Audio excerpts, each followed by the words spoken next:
কক্সবাজার সদর হাসপাতালে সিসিইউতে ভর্তি এক রোগীর মৃত্যুর জেরে কর্তব্যরত চিকিৎসককে মারধর করা হয়েছে। এ সময় আইসিইউ, সিসিইউ সহ হাসপাতালে ভাঙচুর চালানো হয়। এ ঘটনার প্রতিবাদে হাসপাতালে চিকিৎসা সেবা বন্ধ করে দেওয়া হয়েছে।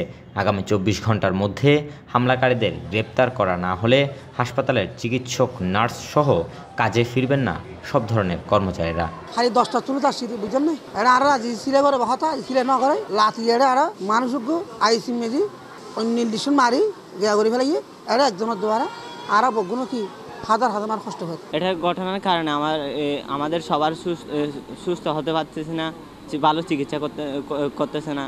এখানে আসছি ডাক্তার বলে আজকে ভর্তি করাবো না, আজকে ডাক্তার পাওয়া যাচ্ছে না।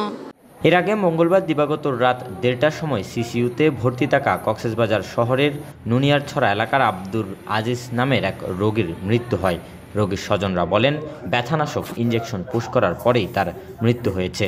ভুল চিকিৎসায় রোগীর মৃত্যু হয়েছে দাবি করে হাসপাতালের ভেতরেই ক্ষোভে ফেটে পড়েন স্বজনরা।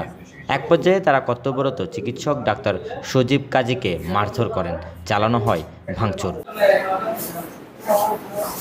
চিকিৎসককে মারধর ও লাঞ্ছিত হওয়াকে কেন্দ্র করে বুধবার সকাল থেকে ইন্টার্ন চিকিৎসকরা হাসপাতালের স্বাভাবিক কার্যক্রম বন্ধ করে দেন।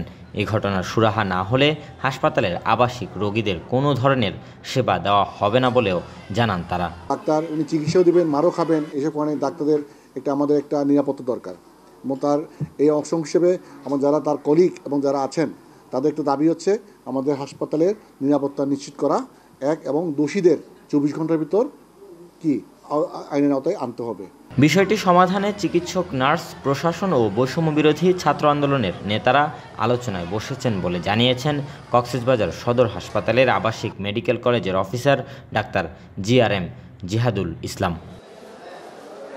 কক্সবাজার প্রতিনিধি সাজন বড়ুয়া, সাজুর তথ্যচিত্রে ডেস্ক রিপোর্ট, নিউজ নাও 24।